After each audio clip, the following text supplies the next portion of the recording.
Members welcome back to own channel stock market funda में। चलिए देखते हैं यहाँ पे मार्केट कल कैसा रह सकता है। देखो आज की लास्ट जो क्लोजिंग आई थी वो इसको प्रॉपर क्लोजिंग मत मानना, ठीक है। इसकी ये एडजस्टेड क्लोजिंग है क्योंकि सभी लोग जानते हैं कि नया रूल आया है, इसकी वजह कुछ एडजस्टेड क्लोजिंग है। मेन क्लोजिंग तो 24,600 के आसपास है। और अगर हम लोग गिफ्ट निफ्टी बात करें तो अभी के लिए यहाँ पे 27 पॉइंट्स गैप डाउन है, ठीक है, यानी कि हल्का सा पॉजिटिव है। देखो बहुत से लोग क्वेश्चन पूछ रहे थे कि सर क्या ये गैप फिलअप करने आएगा। देखो चांसेस अभी के लिए तो नहीं है कि ये इतना बड़ा गैप फिलअप करने आए, ठीक है। आप सिर्फ इतना समझ के चलो कि मार्केट का ट्रेंड ब्रेकआउट वाला है। निफ्टी ने बहुत अच्छा ब्रेकआउट किया, 3 महीने का ब्रेकआउट है। अब इतनी जल्दी ये ब्रेकडाउन तो नहीं करेगा। अगर कर लेता है बाई चांस, जो बहुत रेयर कंडीशन है, तो आप ये समझ के चलो वापस 23,600 पे आएगा और हो सकता है 23,200 इस बार ब्रेक कर दे, ठीक है। बट ये रेयर केस में है। मैं बोलता हूँ ना, मतलब 98 में से 2% का केसेस है। बाकी चांसेस ब्रेकआउट वाले हैं और ये प्योर ब्रेकआउट हो चुका है। आप पूछो सर कितना बड़ा ब्रेकआउट है, तो ये जितनी बड़ी रेंज थी ना निफ्टी की उतना बड़ा ब्रेकआउट है। यानी कि 23,000 हम लोग पकड़ के चलते हैं, ठीक है। 23,000 से लेके 24,400 कितना पॉइंट हुआ, 1400 पॉइंट। तो 1400 पॉइंट का एक ब्रेकआउट है, ठीक है। यानी कि अप्रोक्सीमेटली आप ये समझ के चलो 25,000 भी आएगा, 25 उसके ऊपर भी जाएगा मार्केट, ठीक है। तो देखते हैं यहाँ पे मार्केट कहाँ जाता है। बट क्लोजिंग बहुत अच्छी है। अगर किसी ने बीटीएसटी किया तो बहुत अच्छी बात होगी, कोई कोई इशू की बात नहीं है। मार्केट का ट्रेंड अभी भी पॉजिटिव है। मान लो कल स्टेबल ओपन होता है, ठीक है, और आज का हाई तोड़ता है तो स्लो एंड स्टेडीली पॉजिटिव जाएगा। देखो शॉर्ट तब तक नहीं करना है जब तक रेंज ब्रेक ना हो। रेंज कौन सी है, 24,400 की। जब तक ये इसके नीचे ना जाए ना तब तक पॉजिटिव है। तो मान लो कि गैप अप ओपन हो गया, जस्ट एग्जांपल कि मार्केट की क्लोजिंग है 24,774, ठीक है, वहां पे ओपन हुआ, ठीक है। तो अगर ये सपोर्ट पे आया 24,600 पे, तो सपोर्ट लेके वापस बाउंस कर लेगा, ठीक है। अगर स्टेबल ओपन हुआ तो डे हाई ब्रेक करके स्लो एंड स्टेडीली पॉजिटिव रहने के चांसेस है। अगर गैप डाउन ओपन हुआ तो भी नीचे सपोर्ट लेके बाउंस करने के चांसेस है, ठीक है। सो ऑल केसेस में मार्केट पॉजिटिव रहने का उम्मीद है। थोड़ा कॉशियस रहना मार्केट का। हालांकि इंट्राडे में कोई मोमेंटम नहीं आ रहा है, बहुत स्मॉल मोमेंटम आ रही है। सो इंट्राडे में स्कैल्पिंग करना रिस्की बन सकता है, ठीक है। सो माइंड एकदम क्लियर रखना, माइंड में कोई गलत फहमी मत लाना। हालांकि देखो ईरान का भी कुछ कमेंट्स आया था कि हम लोगों ने अभी भी स्ट्रेट ऑफ हॉर्मस को बंद रखा है, बट ट्रंप वार करना नहीं चाहता। इसकी वजह से आप देखोगे क्रूड ऑयल आज भी पिटा हुआ है 8% का, ठीक है। आप यहाँ पे फोकस कर सकते हैं। देखो कहाँ पे गया, see Trump call off plan attacks oil slide after the Trump calls. यानी कि ट्रम्प खुद मैनिपुलेट कर रहा है मार्केट को। ये सभी लोग जानते हैं कि भाई इसको अटैक नहीं करना, इसकी वजह से पूरा मार्केट मैनिपुलेट हो रहा है, ठीक है। अब मान लो कि वापस अगर क्रूड ऑयल 70 के आसपास आएगा तो शायद हो सकता है कुछ वापस बोल दे पॉजिटिव, नेगेटिव बोल दे। Okay, so be prepare. Market में वॉलेटिलिटी है बट हाँ पॉजिटिव है। अब देखो अगर आपके पास म्यूचुअल फंड है ना तो उसको स्टार्ट करना टाइम आ चुका है, ठीक है। अगर लमसम करना है 1 इंस्टॉलमेंट तो कर सकते हैं। मिड कैप इंडेक्स के अंदर अगर आपको कोई डाउट चाहिए, कोई हेल्प चाहिए तो मेरी सपोर्ट टीम है, ठीक है। आप मुझे ईमेल कर सकते हैं या हमारी कम्युनिटी को ज्वाइन कर सकते हैं। आप हमारे लिंक से डीमेट अकाउंट ओपन कर सकते हैं, ठीक है। आप अपना अपना फैमिली मेंबर्स का भी अकाउंट ओपन करके हमारी कम्युनिटी में आ सकते हैं। मैं आपको सपोर्ट कर दूंगा म्यूचुअल फंड के बारे में कुछ भी चाहिए तो, ठीक है। चलिए, आई होप ये चीजें समझ में आ चुकी है। अब देखो यहाँ पे बहुत बड़े ट्विस्ट एंड टर्न्स आए तो थोड़ा सुनना और समझने की कोशिश करना कि डिक्सॉन और दूसरी कंपनीज के लिए क्या चेंजेस है। ध्यान से सुनना। देखो गवर्नमेंट को ये बात समझ में आ चुकी है कि अगर जेंसी को जॉब नहीं दी या जेंसी को नहीं समझा, गवर्नमेंट को उखाड़ के पूरा का पूरा फेंक देगी, ठीक है। अब देखो जो भी लोग बीजेपी के पक्ष में है वो लोग इसको क्रिटिसाइज करेंगे मेरी बात को, बट सुनो ध्यान से क्योंकि ये बात गवर्नमेंट भी समझ चुकी है। अब मैं क्यों बोल रहा हूं, ध्यान से सुनना। Government is to bring in a parliament tax exemption for the electronic contract manufacturing until 2040 2041, ठीक है। ये ऑलरेडी मैंने यहाँ पे मार्केट में ये चीजें रख दी थी, ठीक है। यहाँ पे अगर आप मेरी कम्युनिटी में है फ्री टेलीग्राम में तो ये चीजें मैंने ऑलरेडी यहाँ पे रख दी थी। कहाँ पे गया, just a second. Okay, I think so. Okay, शायद मैंने यहाँ पे मिस किया होगा बट मैंने रखा तो था, मुझे याद नहीं आ रहा है, मे भी डिलीट हो चुका होगा बट मैंने रखा था। और रीजन ये है, देखो इसका मीनिंग क्या हुआ, ध्यान से सुनना। देखो अगर कोई बाहर की कंपनी, ठीक है, इंडिया में मैन्युफैक्चर करना चाहती है तो वो क्या करती है कि वहाँ की उनकी इक्विपमेंट्स लेती है और शायद इनकी कंपनी को प्रोवाइड करती है, ठीक है। अब जैसे कि मान लो डिक्सन हो गया, एप्पल हो गया, वो क्या करते हैं, कॉन्ट्रैक्ट मैन्युफैक्चरिंग करते हैं। कि भाई मान लो कि एप्पल जैसी कंपनीज हो गई या दूसरी कंपनीज हो गई, वो एक बहुत बड़ा कॉन्ट्रैक्ट देती है इंडियन कंपनीज को, ठीक है, हम उनकी मशीन्स देती है, भाई आप मैन्युफैक्चर करो और हमको सेल करो, जैसे कि चाइना में होता है, ठीक है, चाइना को मैन्युफैक्चरिंग का हब बना देते हैं। तो होता क्या है कि भाई इंडियन गवर्नमेंट ये बोलती है कि भाई आपकी मशीन्स इंडिया में भी है, ठीक है, मान लो एप्पल अपना आईफोन इंडिया में मैन्युफैक्चर करती है, तो जो भी कंपनी मैन्युफैक्चर करती है उसको भी टैक्स लगता है, एप्पल को भी टैक्स लगता है, ठीक है। तो गवर्नमेंट ने क्या बोला कि भाई एप्पल को टैक्स नहीं लगना चाहिए, जो कंपनी इंडिया में है जिसको कॉन्ट्रैक्ट मिल रहा है एप्पल का, उसी को टैक्स लगना चाहिए, बाकी एप्पल को नहीं लगना चाहिए। तो इनडायरेक्टली बेनिफिट हुआ एप्पल जैसी कंपनीज को, ठीक है। तो ये बहुत बड़ी पॉजिटिव बात है, इसकी वजह से जो कॉन्ट्रैक्ट मैन्युफैक्चरिंग कर रही है कंपनी इंडिया में, डिक्सॉन, पीजी, इलेक्ट्रोप्लास्ट, ये सब के लिए बेनिफिटेड है, क्योंकि बाहर कंपनी वाले को कोई टैक्स नहीं लगेगा, ठीक है। तो माना जा रहा है कि इंडिया में इसकी वजह से मैन्युफैक्चरिंग बढ़ सकता है। ये सेम चीजें प्रोवाइड की है यहां पे डेटा कंपनीज को भी। देखो, Anand Raj in focus. Government to bring tax rule proposed to be relaxed for the least data center operated by Indian companies. यानी कि मान लो गूगल है, गूगल का डेटा सेंटर होता है, वो इंडिया पे रखा। आप सभी लोग जानते हैं कि डेटा सेंटर हर कंट्रीज में होता है, हर का बहुत सारे स्टेट्स में भी होता है। तो डेटा सेंटर इंडिया में रखा, तो गूगल को अभी टैक्स नहीं लगेगा, ठीक है। जो कंपनी इंडिया में हैंडल करी है उन्हीं को टैक्स लगेगा, गूगल को टैक्स नहीं लगेगा, ठीक है। तो ये गूगल के लिए बहुत अच्छी बात हो गई। तो ये जो कॉन्ट्रैक्ट लेती है डेटा सेंटर्स का, वो कौन लेती है? आनंद राज। तो आनंद राज और डिक्सॉन, पीजी इलेक्ट्रोप्लस के लिए बहुत तगड़ी बात हो गई। माना जा रहा है इसकी वजह से बहुत तगड़े कंपनी के प्रोजेक्ट्स आ सकते हैं मैन्युफैक्चरिंग रिलेटेड, ठीक है। इंडिया को मैन्युफैक्चरिंग हब बनाना चाहती है, एज सिंपल एज दैट। तो उसी की वजह से डिक्सॉन आज ज्यादा क्रैश नहीं हुआ, न्यूज पॉजिटिव आई। अब देखो बात समझो, ये सीरियसली बहुत बड़ा पॉजिटिव है। अब बड़े प्लेयर्स आएंगे तो डिपेंड करेगा, ठीक है। अब ये जो प्लान है वो 2041 का है, यानी कि 10 साल का भी नहीं, 10 साल से भी ज्यादा का टाइम फ्रेम है। तो ये बहुत बड़ा पॉजिटिव हो गया। सो आप ये समझ के चलो कि डिक्सॉन के लिए विन विन है अगर आई तो कोई कंपनी। अभी के लिए इसका रेजिस्टेंस है 15,000 का, यहां पे बहुत बड़ा इसने रेजिस्टेंस फेस किया था।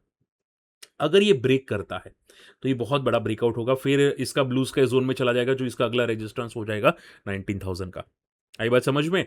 तो शॉर्ट एंड सिंपल में डिक्सॉन के लिए अच्छा है। बट देखो एक बात समझो, ब्लाइंडली घुसना कोई भी स्टॉक में, ठीक है, बेवकूफी है। पहले चार्ट पैटर्न को देखो, लेवल्स को देखो, क्या लेवल्स ब्रेक हो रहे हैं?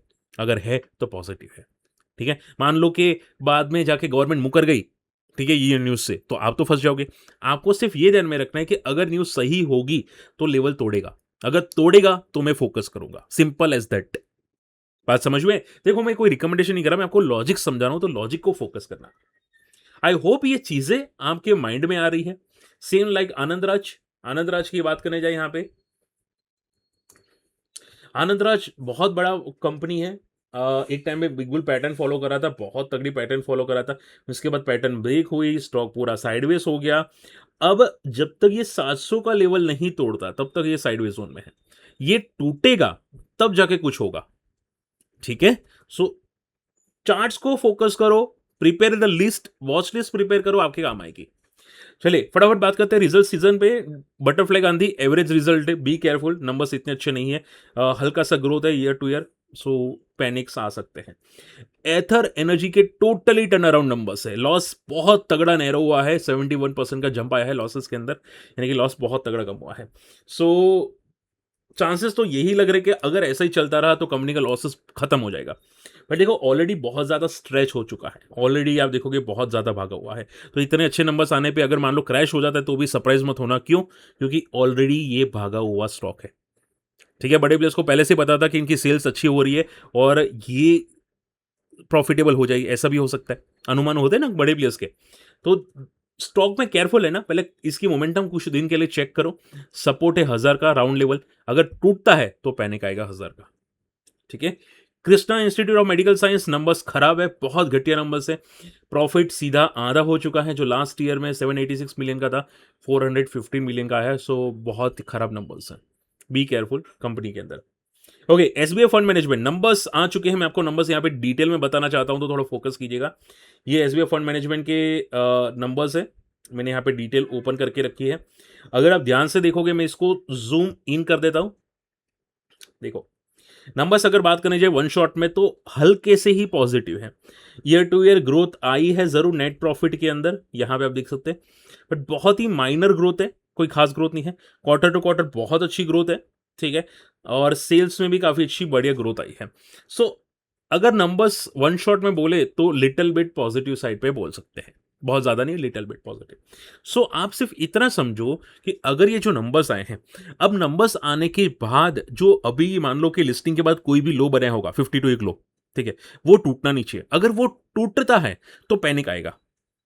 बात समझ में आ रही है? सो देखो पहले चार्ट्स में क्या चल रहा है, क्या चार्ट्स लेवल को तोड़ रहे हैं? अगर हाँ, तो पैनिक आएगा। पैनिक आएगा यानी कि क्या, आप समझ के चलो कि 10-15% आराम से क्रैश हो जाएगा, अगर लेवल टूटता है तो।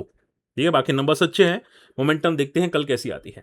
एंड लास्ट नॉट लीस्ट, आइनिक्स इंडिया नंबर्स बहुत खराब है। ये जो मैन्युफैक्चरिंग करती है, मैन्युफैक्चरिंग कंपनी है, नंबर्स में काफ़ी डी ग्रोथ है और इतने खराब नंबर्स एक्सपेक्टेड नहीं थे। मैं भी एक्सपेक्टेड नहीं कर रहा था क्योंकि मुझे कंपनी बहुत पसंद है जो जिस तरह से ग्रो कर रही थी। आप यहाँ पे इसके नंबर पढ़ सकते हैं, ये है आइनिक्स इंडिया के। लास्ट ईयर के कंपेयर में प्रॉफिट बहुत खराब क्रैश हुआ।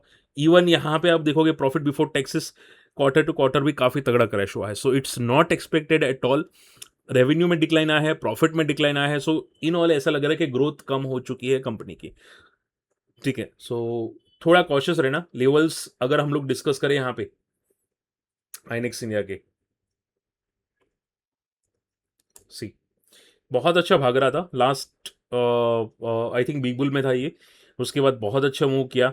अब जिस तरह से रिजल्ट्स आए, इसका एक इंपॉर्टेंट सपोर्ट बैठता है 1500-1400 का। देखते कि वो तोड़ता है कि नहीं, ब्रेक करता है कि नहीं, बट नंबर्स थोड़े से वीक। ठीक है, इसका देखो डिपेंड करता है गाइडेंस पे। हमेशा याद रखो कि जल्दबाजी में कुछ भी मत करना। रिजल्ट्स आए हैं तो पहले देखो कि गैप अप ओपन हो रहा है, गैप डाउन ओपन हो रहा है, और उसके बाद सस्टेन कर रहा है कि नहीं। ठीक है, ओके, मेरा छोटा सा यहाँ पे क्रिप्टो में ट्रेड चल रहा है, उसको बंद कर देता हूँ, साइड पे रख देता हूँ। आप लोगों की क्वेरीज लेना स्टार्ट करते हैं फटाफट। सबसे पहली क्वेरीज आ जाती है ओरिएंट टेक करके। यहाँ पे किसी ने क्वेरीज में पूछा था मुझे कि सर आप सभी की क्वेरीज लेते हैं, मेरी ले लो क्वेरीज। हाँ ओके, मेरी क्वेरीज ले लो। उत्कर्ष जी का मैसेज है, sir please discuss tonight orient tech. देखो सर, आपका बाइंग लेवल में मैं ज़्यादा फोकस नहीं करूंगा और कोई नेगेटिव या ऐसे कोई कमेंट्स नहीं करूंगा। ठीक है, मैं सिर्फ बता देता हूँ कि कंपनी में क्या चल रहा है। ओरिएंट टेक, एक सेकेंड है मैं, बस जस्ट अ सेकेंड।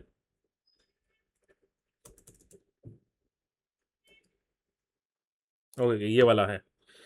ठीक है, जुलाई मंथ के अंदर ये बंदा काफ़ी क्रैश हो चुका है, 260-250 पे है। देखो आप लोग पता है क्या करते हैं, ये जो छोटे छोटे पुल मोमेंटम आते हैं ना, उसमें एंट्री कर जाते हैं। मैं हमेशा बोलता हूँ ये फेक मोमेंटम होती है।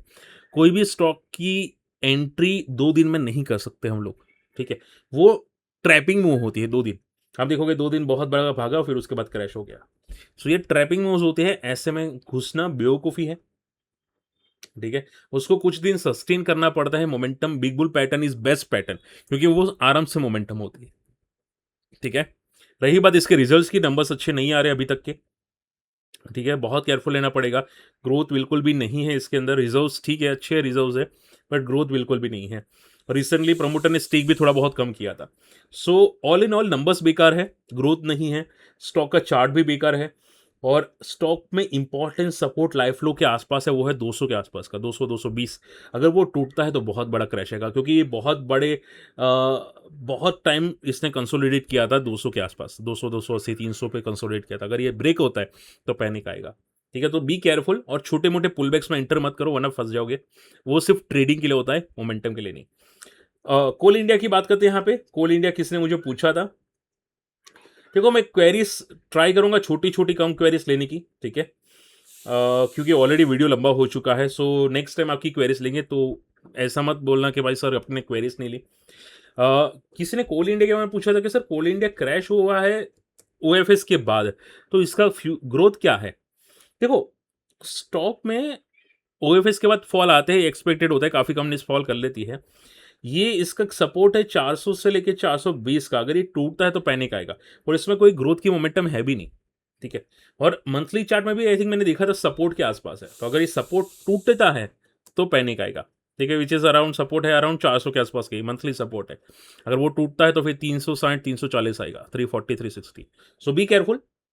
ठीक है, होप आज का वीडियो पसंद है, वीडियो शेयर करना, चैनल सब्सक्राइब कर लेना। और लास्ट नॉट द लीस्ट, देखो हमारी इंडियन मार्केट में इतने बड़े मोमेंटम नहीं आते, नेस्डेक में जैसे आते हैं स्टॉक्स में, हमारे में नहीं आते। ये अमेजोन के रिजल्ट आने बाद कितना भागा, क्या हमारे में पॉसिबल था? नहीं था, ठीक है। तो हमेशा याद रखो कि आप यूएस मार्केट को भी फोकस करा करो, ट्रैक करो, आपके काम आने वाला है, ठीक है। मिलते अगली वीडियो में, टेक केयर।